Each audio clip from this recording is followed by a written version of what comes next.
তো আমাদের ফ্রেন্ডশিপটা 25 years plus নাও। So আমরা ট্রাই করি ঈদের অন্তত 1-2 দিন একসাথে থাকি। আমরা দুজনে লঞ্চে উঠে কেবিনের মধ্যে আমাদের ব্যাগ রেখে লক করে বললাম যে ইফতারের টাইম তো হাজির বিরিয়ানি আনতে হানিফের বিরিয়ানি আনতে গেছি পাশেই।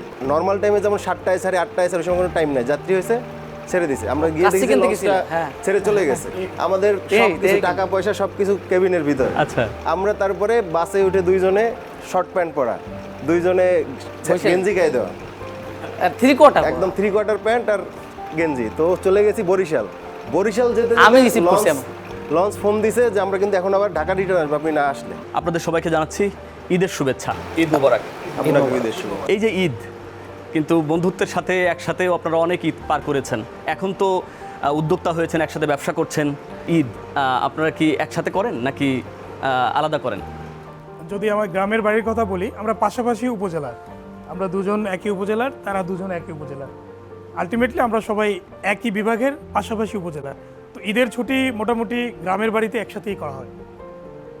না, ঢাকায় করা হয়। বন্ধুরা একসাথে আগে যেমন করতেন এমন এখন করেন কিনা? এখন তো বন্ধুরা উইথ ফ্যামিলি, আরও এটা এক্সটেন্ডেড, বন্ধুত্বের সাথে ফ্যামিলিও যোগ হয়। তো আগে কেমন ঈদ কাটতো? এখন বন্ধুত্বের পরে ব্যবসা, একসাথে ব্যবসা করেন, রপ্তানিতে অবদান রাখছেন। পোলার টর্নেডো আইসক্রিম নতুন ম্যাঙ্গো ফ্লেভারে, মন ভালো থাক। আগে কেমন কাটতো, এখন কেমন কাটে? আগের ঈদগুলো যদি বলি, আমরা ইউনিভার্সিটি লাইফের কথা বলি, যখন ঢাকায় ছিলাম, ইউনিভার্সিটি লাইফে আমরা অপেক্ষায় থাকতাম কখন আমাদের বন্ধ শুরু হবে। তো বন্ধ শুরু হওয়া মানেই তল্লিতল্পা গুটিয়ে লঞ্চে বাড়িতে সোজা যাওয়া। বরিশাল। এরপরে ঈদ সবাই সবার বাড়িতে করার পরে প্ল্যান করতাম যে ঈদের পরের দিনটা কীভাবে আমার শহরে আসা যায়, অথবা তুমি আমার বাড়ি আসো, আমি তোমার বাড়ি যাই।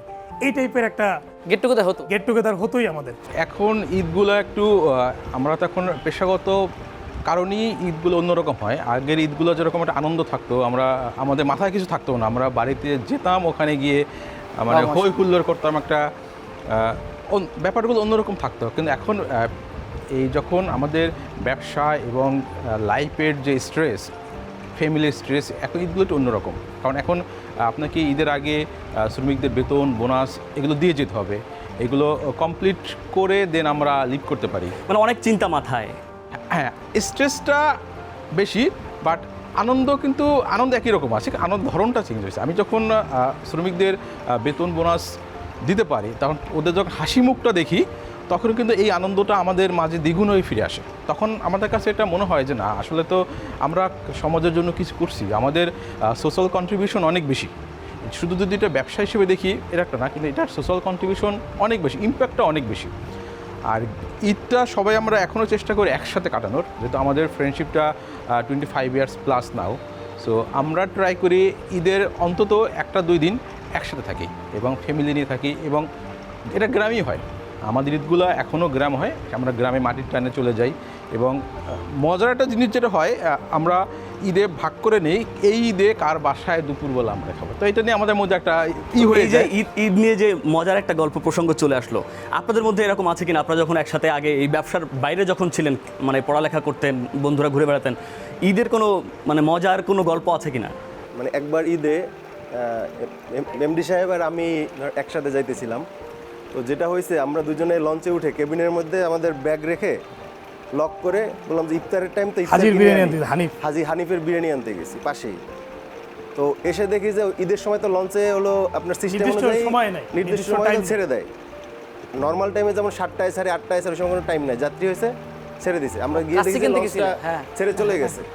আমাদের সবকিছু টাকা পয়সা সবকিছু কেবিনের ভিতর। আচ্ছা, আমরা তারপরে বাসে উঠে দুইজনে শর্ট প্যান্ট পরা, দুইজনে গেঞ্জি গায়ে দেওয়া, একদম 3/4 প্যান্ট আর গেঞ্জি। তো চলে গেছি বরিশাল যেতে আমি রিসিভ করছি।